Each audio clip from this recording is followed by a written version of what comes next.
saya Faradita Natasha, NIM 201041173, mahasiswa Universitas Muhammadiyah Jember, Fakultas Ekonomi dan Bisnis, Prodi Manajemen.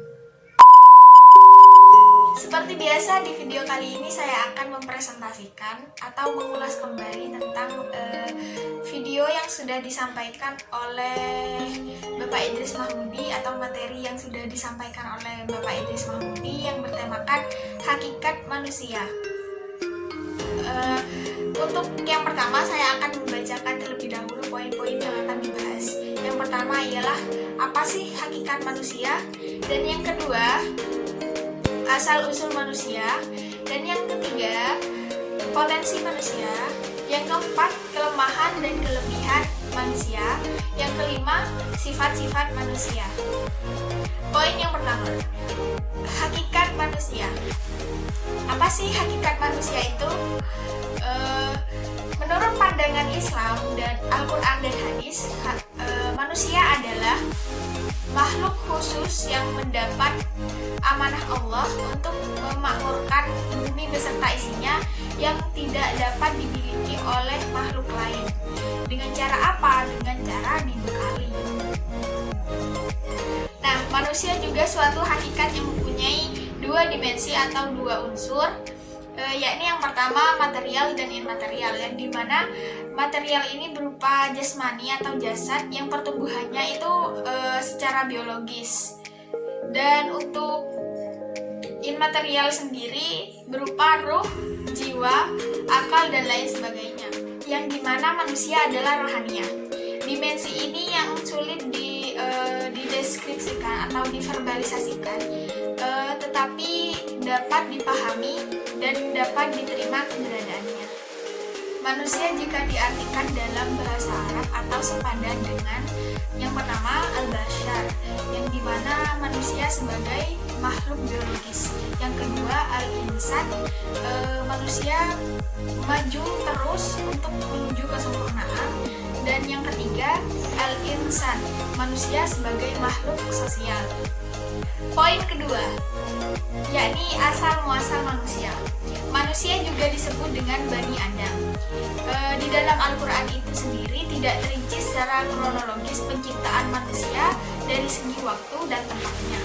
Manusia pertama kali diciptakan dari tanah, kemudian selanjutnya tercipta dari bahan yang sama, yakni saripati, air khusus atau yang disebut juga dengan air mani. Sudah dijelaskan dalam surah Al-Furqan ayat 25-54. Berdasarkan ayat menurut Harun Yahya yang terdapat di dalam Al-Quran atau Miracle of Reference, terdapat 3 tahap manusia itu diciptakan secara embriologis, yakni manusia terbentuk pada saat pertemuan sel sperma dan sel telur. Pada saat tengah dibuahi, sel telur itu membelah dan tumbuhnya itu sangat cepat. Dijelaskan dalam Quran surah Al-Zumar ayat 39. Jadi itulah pembahasan singkat tentang asal-usul manusia. Poin ketiga, potensi manusia. Yang pertama yakni khalifah, manusia sebagai khalifah, yang dimana pengganti pemakmur Tuhan di bumi. Yang kedua, akal. Banyak ayat yang menerangkan fungsi akal sebagai alat untuk memahami atau bertindak. Yang ketiga, nafsu. Nafsu itu sendiri berupa nafsu jelek, bisa juga dengan nafsu baik. Yang keempat, bebas, yakni dimana kemampuan berkehendak dalam menentukan perilaku dalam kehidupannya. Sudah dijelaskan dalam surah Al-Kahfi ayat 29, yakni yang arti dari ayatnya ialah, dan katakanlah, kebenaran itu datangnya dari Tuhanmu, dan barang siapa yang ingin beriman, maka hendaklah ia beriman, dan barang siapa yang ingin kafir, biarlah kafir. Subhanallah. Dari ayat itu saya juga bisa merasakan gimana mulianya Allah terhadap manusia, makhluk yang paling khusus diciptakan oleh Allah. Poin keempat, kelemahan dan kelebihan manusia. yang dimana kelemahan itu sendiri bisa berupa sombong, tamak, sering mengeluh, dan kurang bersyukur. Kelebihan, menurut saya manusia itu sudah makhluk yang paling sempurna ya.